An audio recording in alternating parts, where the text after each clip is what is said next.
Boeing initially had incredible success with their new 737 MAX aircraft, with airlines from around the world placing large orders to add to their fleet. The first commercial flight was on May 22, 2017, and there are now more than 350 MAX aircraft in service around the world. It wasn't until October 29, 2018, that the public began to question its safety after Lion Air Flight 610 crashed into the Java Sea off the coast of northwest Indonesia. All 189 passengers and crew lost their lives just 12 minutes after the 737 MAX 8 took off. The aircraft was only 2 months old. Investigations revealed that there were serious flight control issues, in addition to other instrument failures which the pilots did not know how to correct. Shortly after the incident, Boeing and the FAA released a statement which addressed a Flight Crew Operations Manual Bulletin regarding the potential for erroneous angle of attack input on 737 MAX aircraft.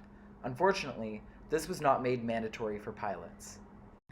The unthinkable happened earlier this month on March 10th, when another 737 MAX 8 aircraft crashed. Ethiopian Airlines Flight 302 crashed into the ground only 6 minutes after takeoff, claiming the lives of all 157 souls on board. Immediately after the crash, countries began to ban the 737 MAX from flying within their airspace after noticing slight similarities between both MAX 8 crashes. Surprisingly, Canada and the United States were the last countries to seize commercial flights using the 737 MAX aircraft. Boeing released a statement on March 12th, 2 days after the Ethiopian crash, saying, "Safety is Boeing's #1 priority, and we have full confidence in the safety of the 737 MAX. They continued to say, "The United States Federal Aviation Administration is not mandating any further action at this time." However, the following day, on March 13th, Boeing released another statement regarding the fate of the 737 MAX.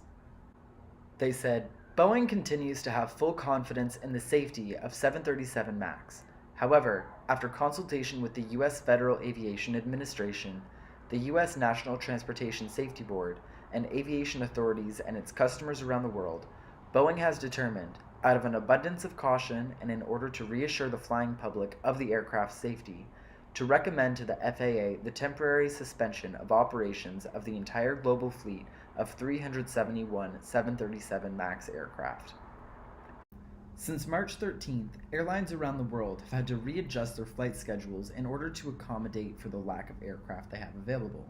This has resulted in loss of profit for the airlines, and especially Boeing, as they will likely be responsible for compensating the airlines for the global grounding of the 737 MAX aircraft.